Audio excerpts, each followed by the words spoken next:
మీరు ఏం చేశారని చెప్పినాను కదా మనం.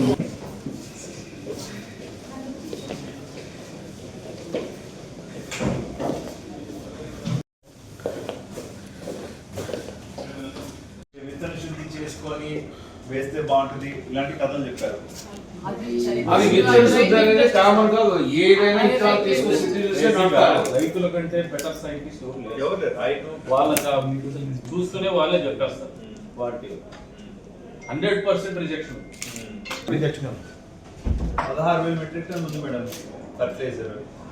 దానికి మనకి జూన్ 15 ఉంది మేడం.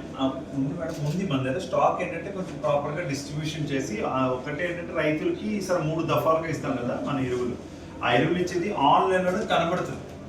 ఒక ఎకరాకి ఒక బ్యాగ్ అని చెప్పాలి. యాప్ ద్వారానే మనం ఇన్నాళ్ళు రైతు సేవా కేంద్రం మాత్రమే యాప్ ద్వారా మనం ఆ రైతు పేరు నమోదు చేయొచ్చు. ఓకే అండి, అది దేవాలయం భూమిలో కావచ్చు, చెరువు భూమిలో కావచ్చు, అతను ఎక్కడన్నా సాగు చేసుకున్నాడు. కనబడకపోతే మండల అగ్రికల్చర్ ఆఫీసర్ ఎప్పుడన్నా అతని పేరు నమోదు చేసి ఎరువు ఇవ్వచ్చు. ఇక్కడ మన ఎవరో యాప్ని ఉపయోగించేటప్పుడు ఈ షాప్ వాళ్ళు ఏమన్నా కొంచెం ఏమైనా ఇష్టం లేనట్టుగా ఉంటే కనుక మనం కేసు చేస్తామట. కేసు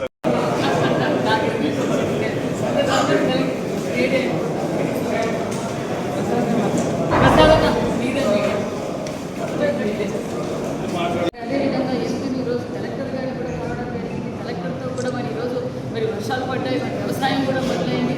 మరి వేరుశనగ విత్తనాలు, నాణ్యమైన విత్తనాలు కూడా అందజేయాలి. కొన్ని చోట్ల మరి నాణ్యమైన విత్తనాలు రావాలని కంప్లైంట్ రావడం కూడా జరిగింది. మరి ఇమీడియట్గా మరి మేమందరం కలెక్టర్ గారికి ఆదేశించాం. నాణ్యమైన విత్తనాలు మరి ఎక్కడ రైతులకు ఇబ్బంది కలగకుండా ఎరువులు కూడా ఏ విధంగా ఇవ్వాలి ఏంటనే విషయం కూడా చర్చించామన్న విషయం కూడా తెలియజేస్తూ, అంతేకాకుండా రైతులకు పెద్దపీట వేసిన ప్రభుత్వం మరి ఎన్డీఏ ప్రభుత్వం అని కూడా తెలియజేస్తున్నాం. ముఖ్యంగా రాయలసీమలో ఈరోజు ఇరిగేషన్ ప్రాజెక్టులు ఉన్నాయి అంటే మరి చంద్రబాబు నాయుడు గారి విజన్ అని వెళ్ళదు.